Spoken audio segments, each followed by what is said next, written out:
All right, we're still talking Bed Bath & Beyond. In part one, we looked at the importance of building customer value before being able to capture value.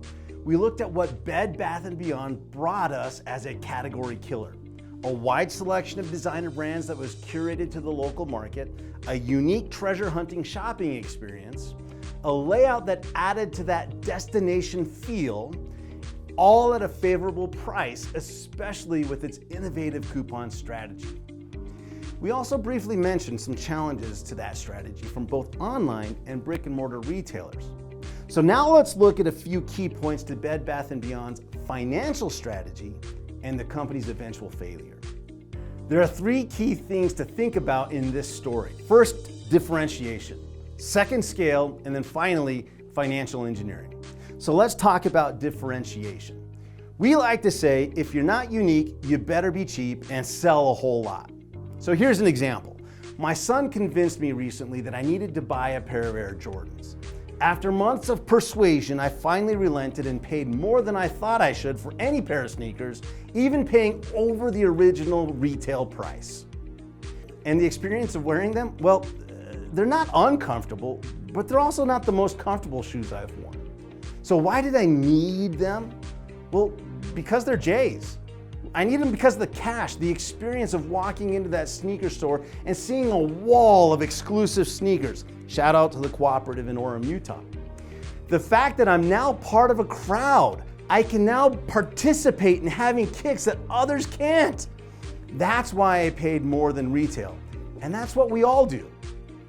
Bed Bath & Beyond brought us a unique, curated selection of designer brands, a unique shopping experience, a unique layout, and a unique coupon strategy.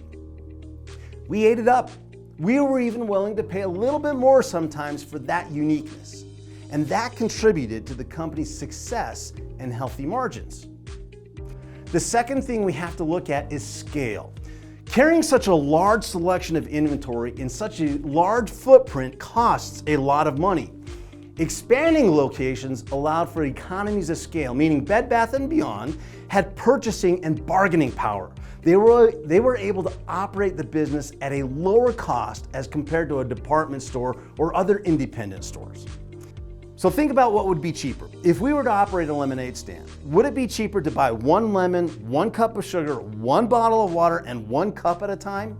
Or would it be cheaper to go to Costco and buy lemons, sugar, water, and cups in bulk? Well, of course it'd be cheaper to buy in bulk if we knew we had a large customer base. And as we grew that network of lemonade stands across the neighborhood and the city, we could spread the cost of operating that business over more locations and more customers. For retailers, scale is a major competitive advantage and one that Bed Bath & Beyond took advantage of. In fact, their unique approach coupled with their scale led to healthy margins and the ability to expand and capture value over time and across their network, until it didn't.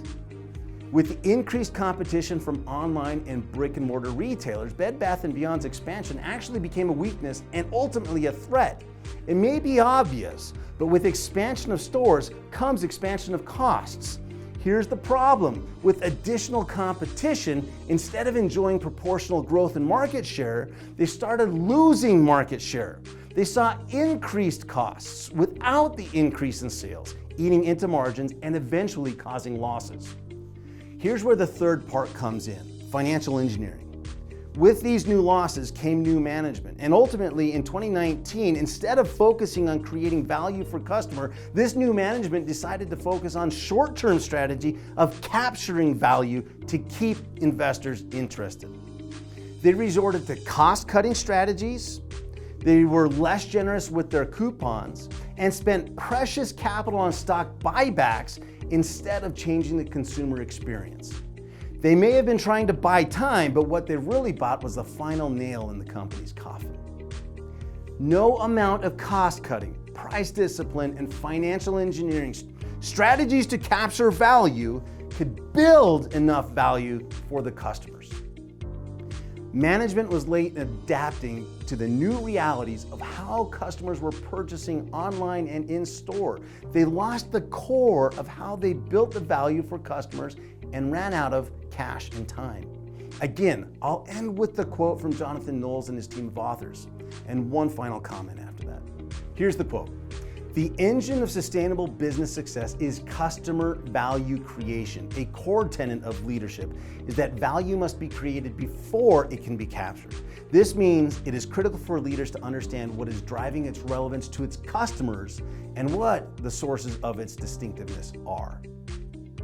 Sometimes strategy can seem all too financial, but we cannot forget who the boss ultimately is, the customer.